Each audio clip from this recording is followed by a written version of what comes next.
Thank you, Mark, for your kind introduction. Ladies and gentlemen, thank you all for coming here to hear a few words from me, and Excellency and my dear friend Sewang, very happy to see you here as well. Mark terminated his speech with alluding to a movie. I will start with a movie, but also one which none of you will have seen. Dragon Blade. Anybody watch that? It's not even a B movie.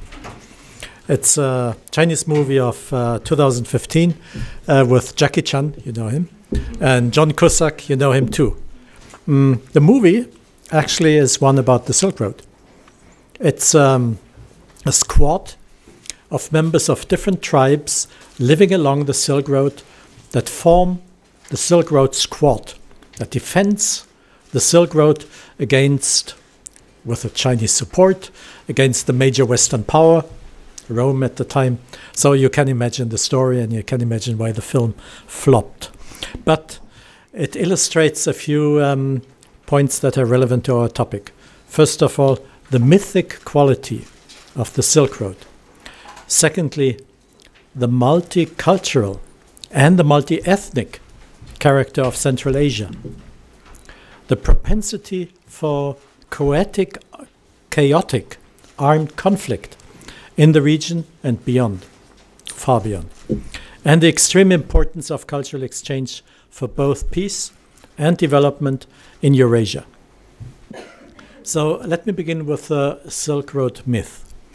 Two persons, I think, represent the idea of igniting the fire of fantasies about this great thing, the Silk Road, that you all have heard about since you were very small. 1877, Ferdinand Freiherr von Richthofen, compatriot of mine, a German, wrote a book and gave a since famous lecture where he introduced that term Silk Road.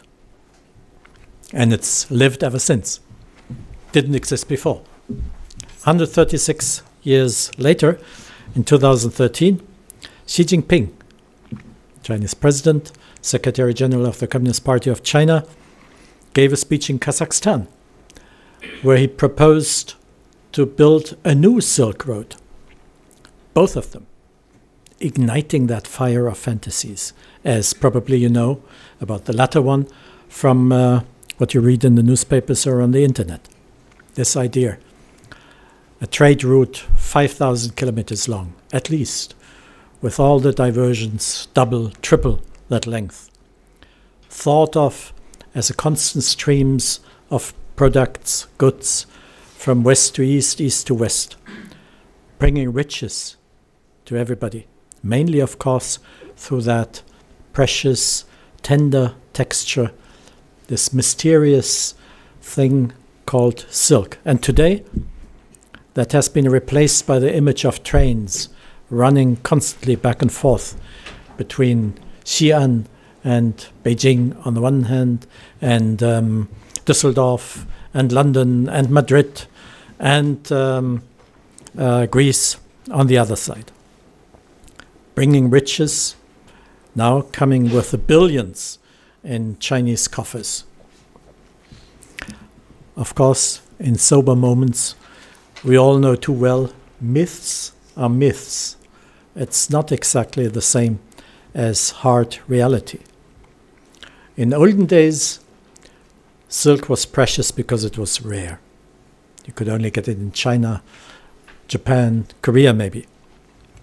And it made it all across those long distances.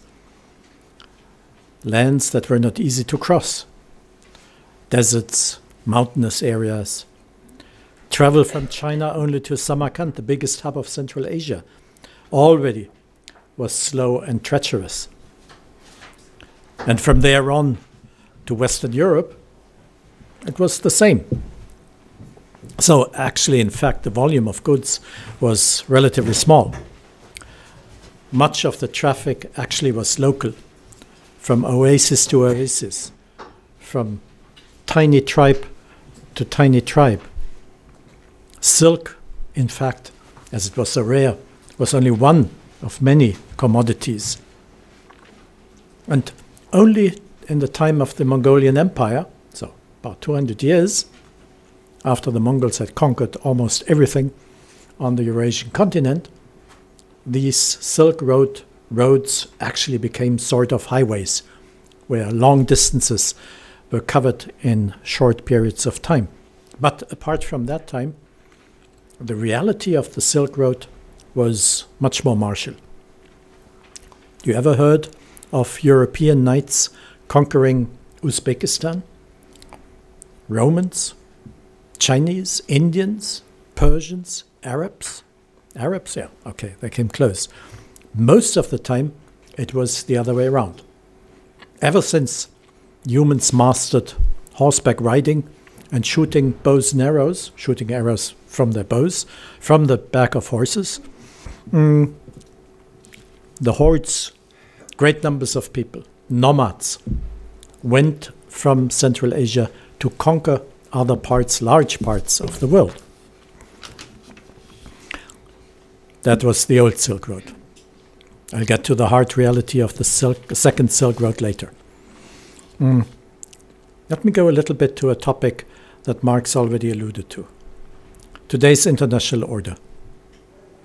It's defined, it's imprinted by the international system that was created at the time the United Nations were created in 1945. And it's based on the principle first time put down in writing with the Westphalian Peace in 1648. The principle that all sovereign states formally have equal rights. And since the year 1928, in addition, countries agreed that going to war was legitimate only if it was for self-defense. So, if you look at the map of today, you realize how many ethnicities presently need to defend themselves, or whatever. Anyway, this kind of international system functioned during the whole of the Cold War because both superpowers, United States and the Soviet Union, supported it. So the bipolar division of powers was quite clear, and that is not true anymore today. With the end of the Cold War, happy as we are that it's ended, the two blocs got dissolved, or better, they multiplied, became smaller. And with the increase of spheres of influence, of newer, ever more newer rising powers, continuously new demands for spheres of power came about. And these often stand in adversity to the principles of the United Nations. Example is, of course, the annexation of Crimea. So the world order in which we live today, to echo Walter Laqueur and the quote we just heard, the order of the world, international order we live in today, is rather a world disorder. Multiplying streams of relationship between different centers of power with very different character create mutual dependencies, but at the same time they also create new competition. And the result is that the international system today is a dangerous one. At the same time, it is a very lively fabric of states. States, entities that are similar to states, non-state centers and actors. Think of ISIS, of course. And all this is nowhere better observable than in the region we're discussing today. Of course, the ambition of the newly independent states in Central Asia after the dissolution of the Soviet Union was to become sovereign actors of their own. And the basis seemed to be there. The resources, oil and gas, a strong basis, strong foundation. At the same time, there's this overlap of Russian and Chinese interests, interwoven with minor but also relatively strong American and European interests. So there were efforts to create something some organizational structure to give it to it all. The Shanghai Cooperation Organization, Putin's concept for Eurasia, various European and American initiatives. Think of the water initiative that came out of Berlin at some time. At the same time, you have persisting conflict lines. And as Mark has spoken about Afghanistan, Afghanistan actually, to me, is a kind of microcosm of what you have all across Central Asia. You have one region with cooperating and competing ethnic entities that find it difficult to cooperate only. They do cooperate, but they also compete with each other. So,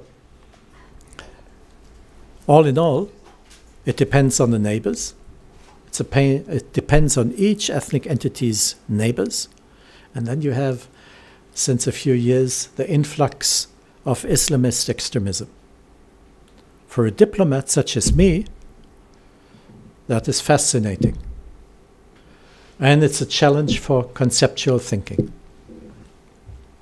So, to go to the modern concept of the New Silk Road, is that a concept that helps to solve all the problems that I've just alluded to in a relatively abstract way? The major effort in the realm of foreign policy of the man who is the only one at the side of Chairman Mao now, since 24th of October, mentioned in the statutes of the Communist Party of China as a philosopher, is Xi Jinping. His major effort is the New Silk Road. New Silk Road, then it was called the New Silk Roads because a maritime Silk Road was added to it. Then it was called the One Belt, One Road, which somehow didn't come across so well in other languages except Chinese. So then it was the Belt and Road Initiative, and that's what the New Silk Road is being called now. It was a public relations triumph. And I've just been myself to China for the party congress and saw how day for day, day by day, this was celebrated. Mao destroyed the old order. Deng Xiaoping laid the foundations of the modern economy of China, and Xi Jinping is rejuvenating China. And his plan actually in 2013 was very simple. He didn't think of the mythic quality of the Silk Road term. His plan was only to use China's excess capacities in terms of concrete, steel, manpower, money too, and know-how, to use them to develop a number of countries across Eurasia, and later on, once they started talking about the maritime Silk Road all the way to the coasts of Africa, that plan has proved a political masterstroke. At home, in China, and abroad as well. It ignited that fire of fantasies that I spoke about at the beginning. For non-Chinese, Central Asians, Europeans, Africans, China appears to be extending a hand of friendship, offering economic development, offering trade opportunities across half the world, maybe the whole world.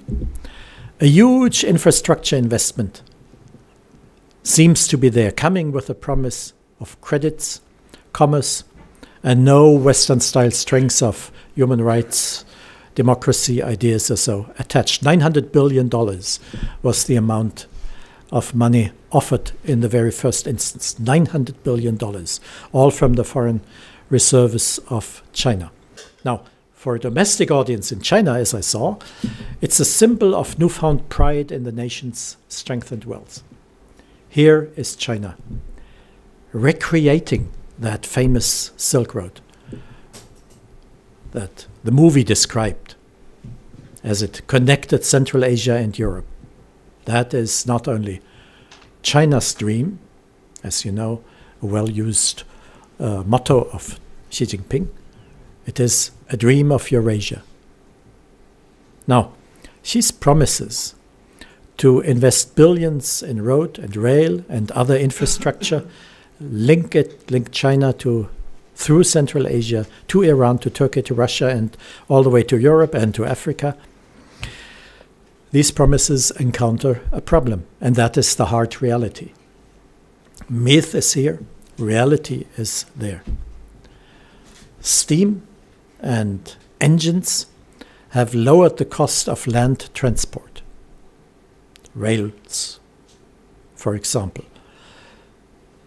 The cost gap with sea freight has been narrowed, especially in recent years.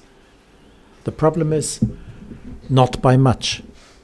Railways, actually, crossing Eurasia have existed for more than a century. The Soviets built an extensive network through Central Asia and the Caucasus. Still, for most traffic from the eastern heartland of China to Europe and elsewhere, rail is in fact, and that's we see since the rails are being used, a poor compromise between high-speed air and low-cost sea. And today, long-distance human traffic too usually has the option of going by air at a fraction of the time, and as long as we've got EasyJet and Ryanair, etc., even at a fraction of the cost. That is, to put it ironically, not only due to sea and air trade routes being cheaper, but also because of the lesser importance of armies on horseback threatening their neighbors. That is to say, Central Asia itself is less important strategically than it used to be 1,000 years ago. The combined population of the 5 formerly Soviet Central Asian countries is about 70 million.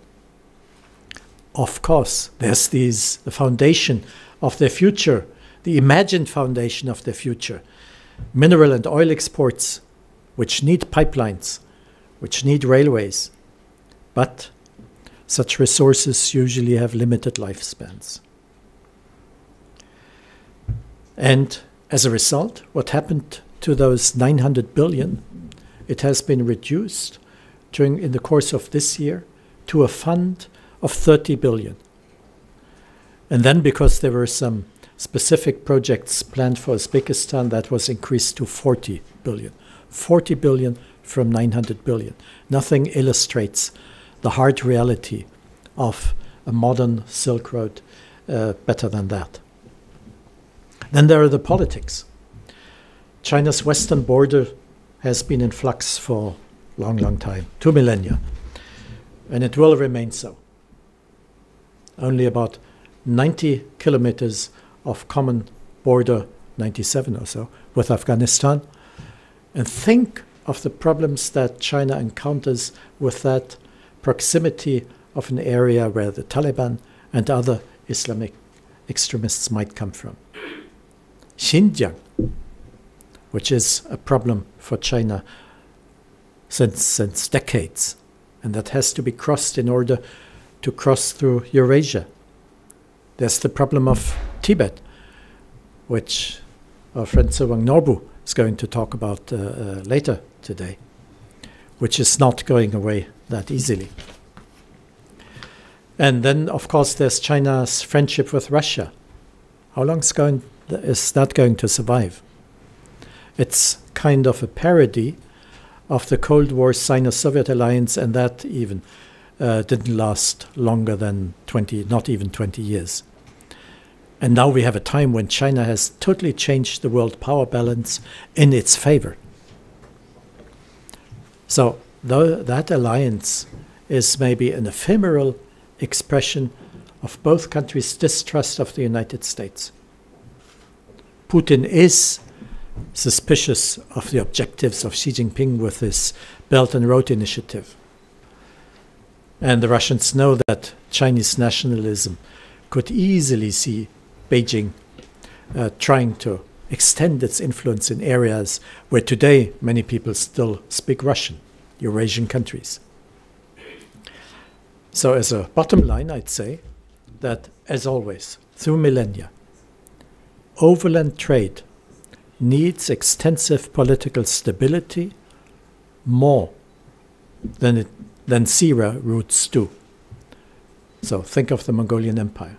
And that is why I propose to stop looking solely at what credit lines and pipelines can achieve. The relationship of culture and diplomacy shows us a different path, and you've heard a few words about that previously. Also, in the area of culture and diplomacy, we encounter a fabric of different actors, centers of influence, relationships, overlapping forms of extending influence of state-like entities. Now look at social media and look how the various aspects of culture present themselves through social media and demonstrate how the world looks like, how it could look like. This is less dangerous than politics, but it's not less intellectually attractive to try to think about solving problems in that way. You will discover that the use of social media obviously is not always an innocent one, maybe even 50-50. You have heard about the misuse of social media, but these new tools offer quite new possibilities, and it's important to explore them.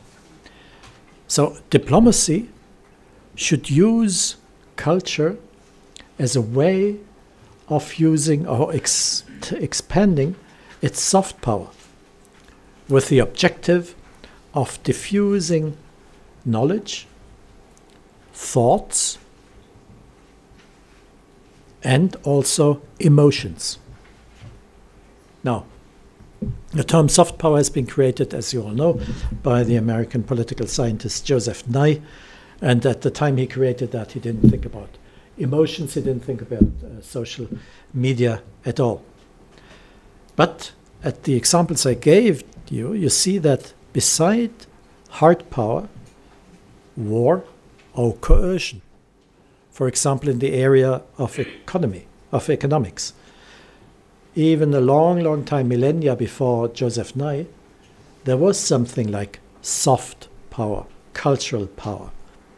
And as an example, let's look at China. When there was a country that had to offer so much culturally, such as the old China, then soft power quite naturally flowed from that country that had to offer something to the others. It resulted in quite complex processes of diffusion of one country's culture.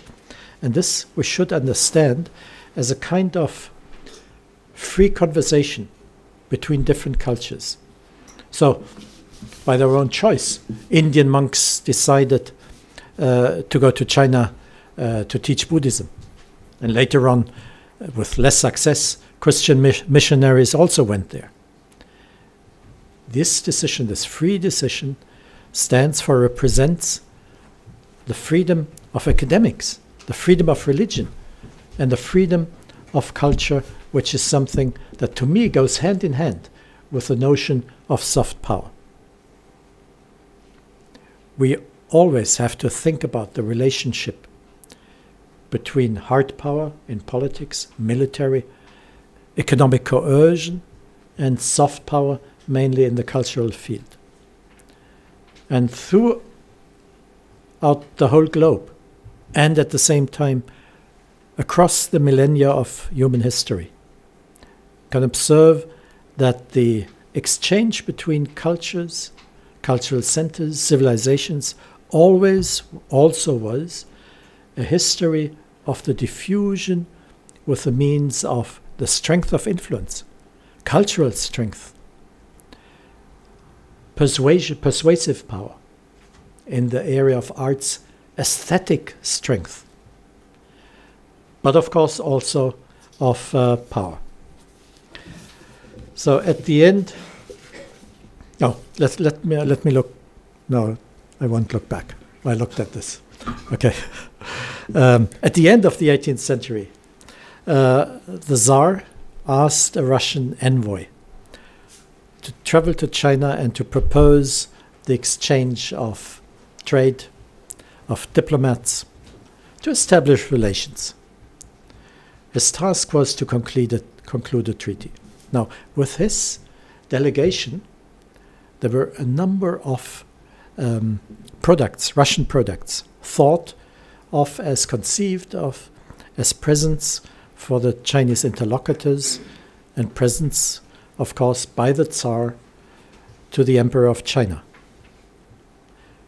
From that already you can see that works of art, means of culture, were in a very concrete sense, also tools of diplomacy.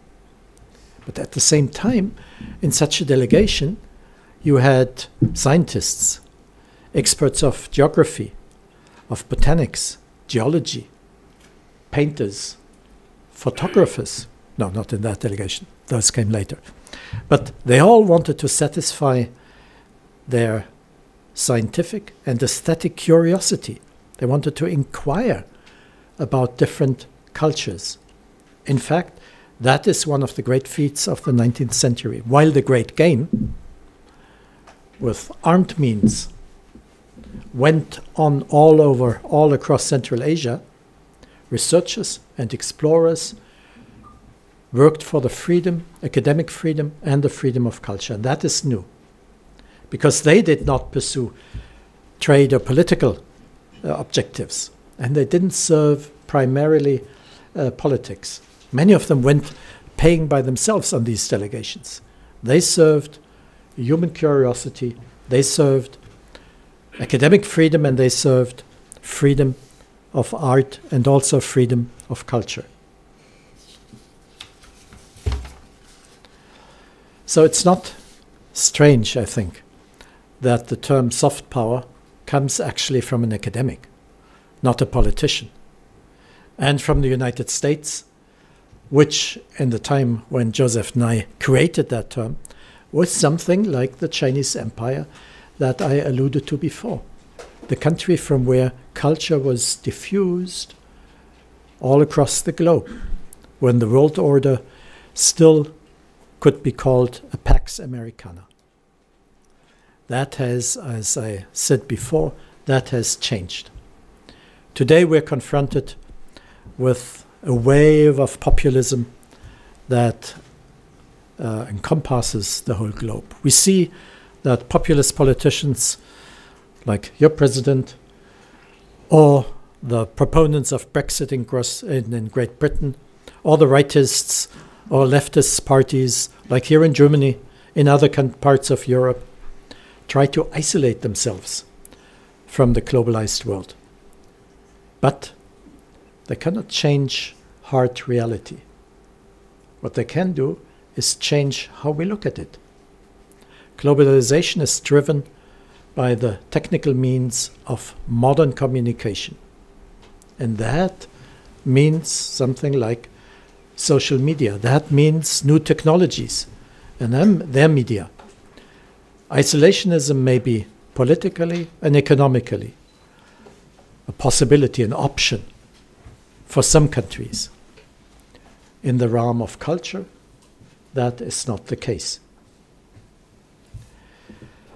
But that exercise of soft power doesn't work automatically, and it doesn't usually work the way someone would like to have it.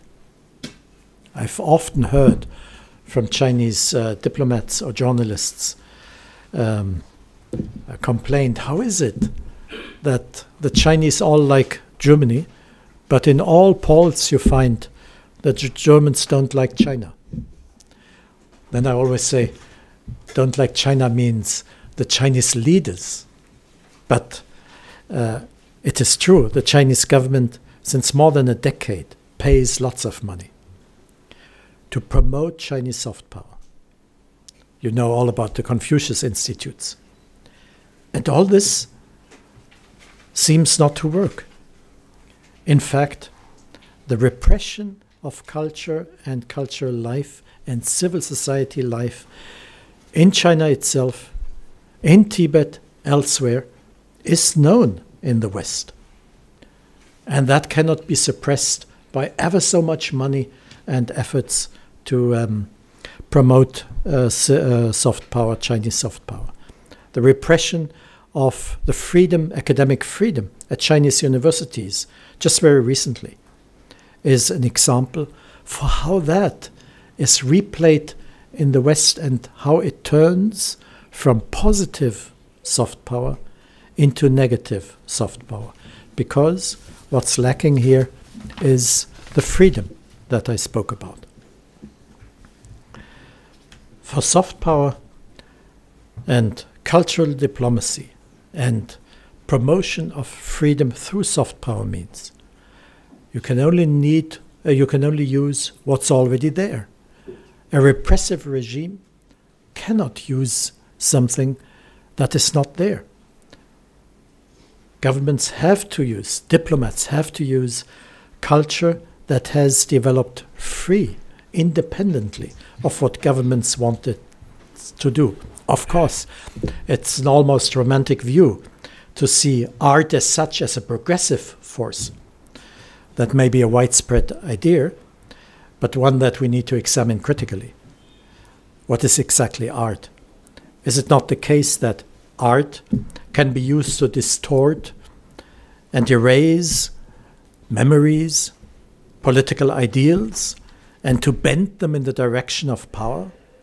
And authoritarian states do understand that. But, as I said before, it doesn't help when there's an effort made to spread one's culture through and with the means of soft power. This is actually what I said before, and the successful relationship between soft power and hard realities that you could observe already millennia ago.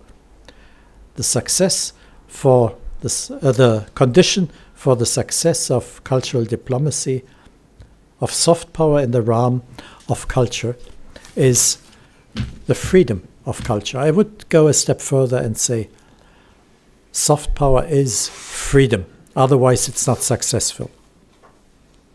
Only if you accept that, then you can make it productive for a country to spread the advantages and the knowledge about your own country. Now let me get back to that movie that I began with, Dragon Blade. Remember it, look it up on the internet. Somewhere in that movie, Jackie Chan says, "We along the Silk Road make peace, not war."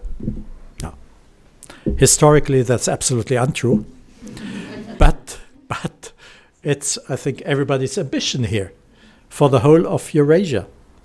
In order to make it true, it is cultural diplomacy that we need to give greater attention to. Culture brings freedom.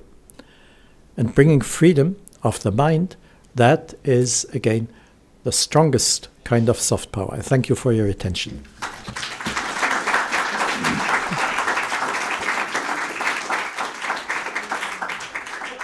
If you could stay here for a moment, I'm sure we have some questions and comments. Sure. I'd love to give the opportunity to our guests and participants. Sure. As always, if you could raise your hand and then briefly introduce yourself, so the professor knows also where you're from, that would be excellent. But feel free. Questions, comments, we'll start here, please.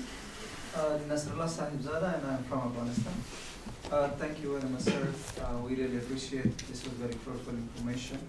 I had one concern that how this the budget this came from 900 billion to 40 billion, and how do you see the success of this project, and what would be your contributions? The 900 billion were mentioned at a time when no one had a real idea of how to implement the notion of the new Silk Road. As I said, at the outset, it was simply the idea China's producing so much stuff it doesn't need anymore. Concrete, steel, and it's got so much labor. So if China wants to move on to what they call a middle-income country, that means they need less investment in infrastructure. So what to do with all this excess capacity? So why not do the same operation that they had successfully done inside China to use concrete, steel, etc., to move development from the eastern coasts of China, the coastal regions, which were economically successful, to the interior of the country, Gansu, Qinghai, etc. Why not do the same thing beyond China's borders, to bring all that into Kazakhstan, Kyrgyzstan, Uzbekistan, Afghanistan, etc. That was the original idea. But of course, at the time when Xi Jinping gave that speech, no one had really conceived a theory of what that should be and how it should be translated into reality.